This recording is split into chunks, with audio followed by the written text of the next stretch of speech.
blood red with a band of orange, some yellow and halo of pure white.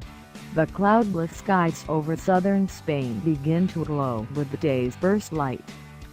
Gibraltar, just to the east, appears blue, and the waters of the Alboran Sea are black.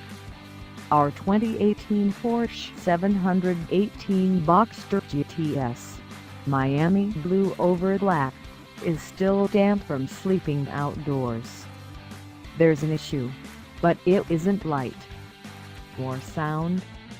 The Porsche's turbocharged horizontally opposed four-cylinder comes alive with a pop through its two sizable center-mounted exhaust pipes and quickly settles into a rhythmic thrum as it shakes off the overnight cold. Its tires thump over the cobblestones of the hotel's drive.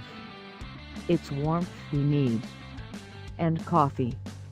Summer Pirellis need heat to work, and still on California time, we are desperate for a double espresso.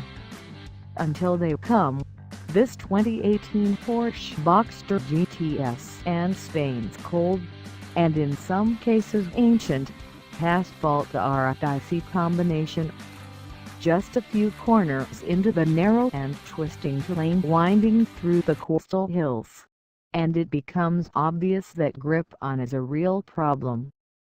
Incidentally, it seems that the Spanish have a love of